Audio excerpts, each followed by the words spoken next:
Hi friends, இன்றைக்கி வந்து சேப்பங்கிழங்கு எப்படி வறுக்கலான்னு பார்க்கலாம் வாங்க. சேப்பங்கிழங்கு நல்லா மண் போக நல்லா ஊற வச்சு தண்ணியில் போட்டு அலசி ஒரு கோலி குண்டு அளவுக்கு புளி போட்டு நல்லா 3 விசில் விட்டு நிறுத்திடுங்க. குக்கரில் தண்ணி ஊற்றி தோலை நல்லா எடுத்துகிட்டு நல்லா ரெண்டு பாகமாக இந்த மாதிரி கட் பண்ணி எடுத்து மிளகாத்தூள், உப்பு, பெருங்காயத்தூள் போட்டு நல்லா பெசரி வச்சுக்கோங்க. நல்லா எல்லாம் ஈவனாக எல்லா இதுலேயும் கோட்டிங் படுற மாதிரி தோசைக்கல்லில் எண்ணெய் நல்லா தாராளமாக விட்டுக்கோங்க.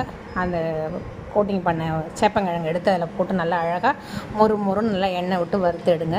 செம்ம சூப்பராக இருக்கும் ஃப்ரெண்ட்ஸ். நான் இன்றைக்கி புளி சாதமும் சேப்பங்கிழங்கும் தான் லஞ்ச் பாக்ஸ் ரெசிபியாக கொடுத்து அமிச்சேன். புளி சாதம் ஏற்கனவே நம்மளுடைய சேனலில் போட்டிருக்கேன். ஸ்டெப் பை ஸ்டெப்பாக சூப்பராக சொல்லி கொடுத்துருக்கேன். அது வேணுன்றவங்க அதை ரெஃபர் பண்ணி பாருங்கள், லாங் வீடியோவில் இருக்கும். இது சேப்பங்கிழங்கு வந்து நம்ம சப்ஸ்கிரைபர் ஒருத்தவங்க வந்து கேட்டிருந்தாங்க. நான் காய்கறி வாங்கி வெஜிடபிள்ஸ் போட்டிருந்தேன் வீடியோவில். அதில் சொல்லியிருந்தாங்க ஒரு சப்ஸ்கிரைப் கீத்துன்னு நினைக்கிறேன். தேங்க்ஸ் ஃபார் வாட்சிங் ஃப்ரெண்ட்ஸ். லைக் பண்ணுங்கள், ஷேர் பண்ணுங்கள், சப்ஸ்கிரைப் பண்ணுங்கள் நம்ம வீடியோ.